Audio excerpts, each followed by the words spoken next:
আজকে আমি আপনাদের তৈরি করে দেখাবো মুগ ডাল দিয়ে পুঁই শাকের ঝোল।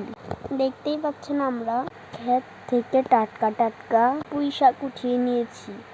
এখন এগুলোকে ভালো করে কুটে নিব। কুটানো হলে মুগ ডালগুলো আমি হালকা ভেজে নিব। একটু লাড়াচাড়া দিয়ে মুগ ডালগুলো উঠিয়ে নিব।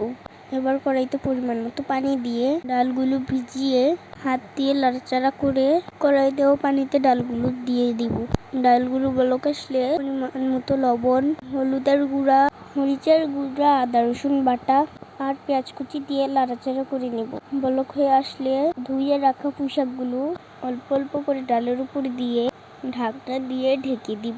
কিছুক্ষণ পর ঢাকনাটা আবার উঠিয়ে লাড়াচাড়া করে নেব। ভালো করে লাড়াচাড়া করে কষানো হয়ে গেলে গোটা রসুন দিয়ে দিব। তারপর আবার অনেকক্ষণ কষিয়ে এগুলোকে আমি একটা পাত্রে নামিয়ে নিব। এবার কড়াইতে আবার পরিমাণ মতো তেল দিয়ে 3-4টে শুকনা মরিচ, পেঁয়াজ কুচি দিয়ে ভালো করে লাড়াচাড়া করে নিব। বাদামি কালার হয়ে গেলে পুঁই শাকগুলো ঢেলে দিব।